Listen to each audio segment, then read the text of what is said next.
a ladies' room with a sump pump down underneath the studio through these pipes out the back to the back workshop area where there's another sump pump, and it takes it away. So when it rains, the water level comes up and the pumps kick in, and the water's supposed to flow out. Ha-ha.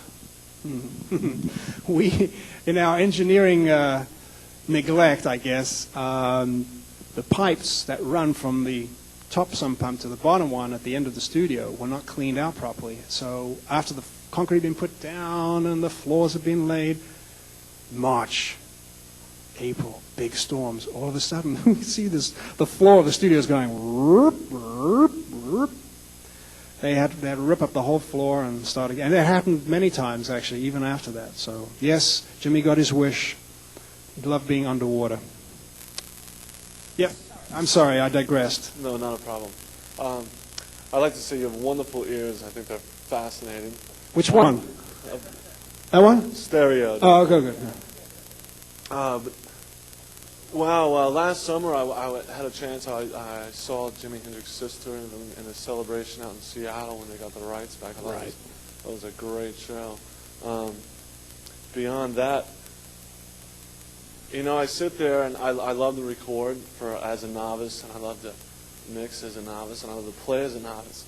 So I sit down and I mic myself up, and I start doing what I do, and maybe my eyes might be closed, and then I'll open them up and I'll look down and I'll see a microphone, and then I think to myself, okay, we're going through a pad and a preamp, through the I/O, down through the radiometrics, and then there's the tape, and then I get really scared and I freak out and I think, tape, I'm going to tape now, and I become so conscious of my performance that I lose my performance altogether. Wow. So what do I do? You know what I mean? So I grab a screwdriver, and I try to, a little orange juice and whatnot, and I try to do a little relaxing. And tell me, what does the orange juice have to do with relaxing? Well, there's vodka in it. Oh! Stupid me. But maybe if you have something, I know it's such an individual thing when someone comes into the studio and they have some kind of a hang-up. You know what I mean? Which is always different. So how do we get the artist to relax is your question? Yeah. Ah, nice story. Oh, thanks.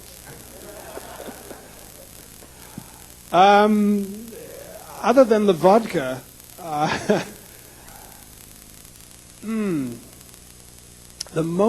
think for me, the most important thing is to make the artist, how do you make the artist feel comfortable? All right, first of all, I'm not going to take off my pants and do all that kind of stupid routine, although I have been known to do that. But get the coolest sound that you can. Make it sound killer. That'll relax them. That maybe won't relax them, but maybe it'll get them excited. Because you want the artist to be excited about what they're doing. Get the greatest guitar tone you can just come up with. I mean, just kill a guitar tone, right in your face. Smash them over the head with that sound. Get a great drum sound, a great bass sound, and then they're going to come in and say, wow, it sounds just like it does out there. How did you do that? I don't know. I just put the mic here and it goes okay. Make a joke, put the mic here, put the mic there. I don't know. That's how you do it. Yes. The stereo phase section of Axis Bold as Love, the title track. That was that we saw tonight? I wanted to know a little bit about how that came about, what some of your early experiments in phasing were, that sort of thing. Well, there is the famous story attached to that, right? Which you probably know about, no? What? Tell the story. All right, I tell the story. I tell you, one day, you want a bagel? I give you a bagel.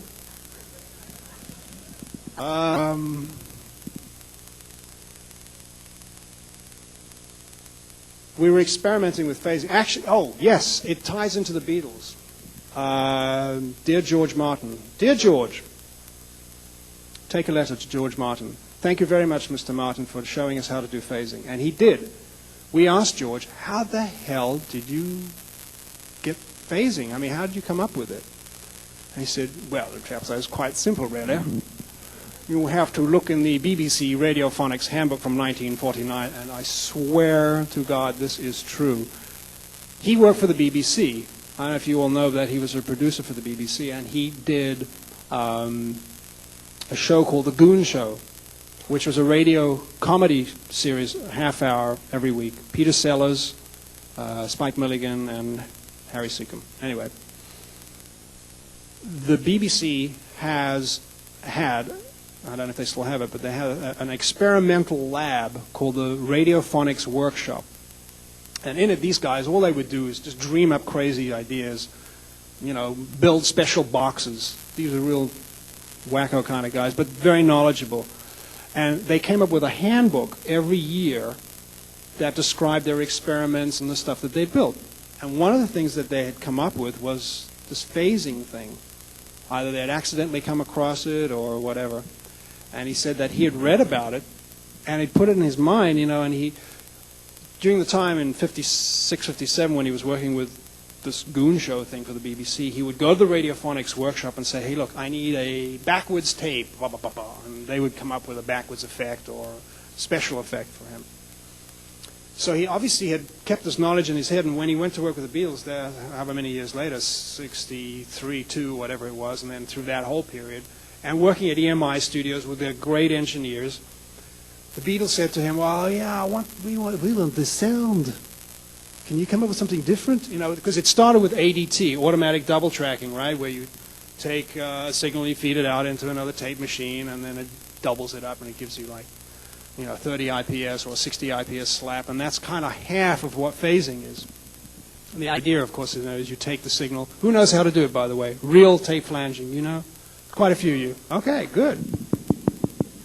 So he basically described that to us. Now, they had only done it in mono. And we said, this guy, George Kiance, who was my assistant, who was totally into experimenting, said, let me have a go. I want to do this in stereo. I said, fine, go ahead. He came to me one day and he says, look, I figured out how I think we can do this in stereo. So we messed around with it for a bit, got it together. And he says, look, we'll do this on Jimmy, you know, because Jimmy had asked me, you know, I'm hearing the sound in my head. It's like a weird sound, like being underwater. And he always wanted, this underwater thing drove me nuts for years, but this was one instance. One night we were in the middle of the Axis album, and he said, Jimmy, we got something to play you. Come in, sit down, check this out. And we started it up, and when those drums kick in, boom, boom, boom, boom,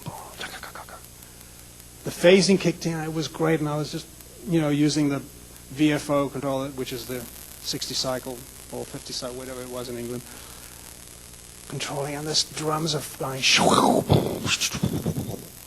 And Jimmy was sitting next to me, man. He fell out of the chair onto the floor. I said, oh, man. He said, God, that's like my dream. He said, that's exactly what I dreamed of hearing. And he said, man, play it for me again, play it for me again. And he was completely blown away with that sound. Man, let's do it on everything. So I know he wanted to do it on everything. Guitars and vocals. But he loved that sound. I mean, it was such a shock to him, because it was literally like him reliving his dream. And he freaked. He totally freaked out. So we have to thank George Martin for showing us how to do phasing. Did I answer your question? Oh, cool. This is great, hearing history right from the mouth here. It might be a kind of a taboo subject, and it has to do with... Not about my private life. No.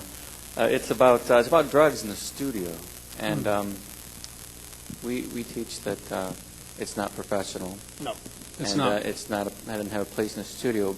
But what do you think, from your opinion, how would the recordings in the 60s and 70s have been if drugs were banned from the studio? Did they, in your opinion, maybe help the sessions, or hinder, or make I'd like your views on that.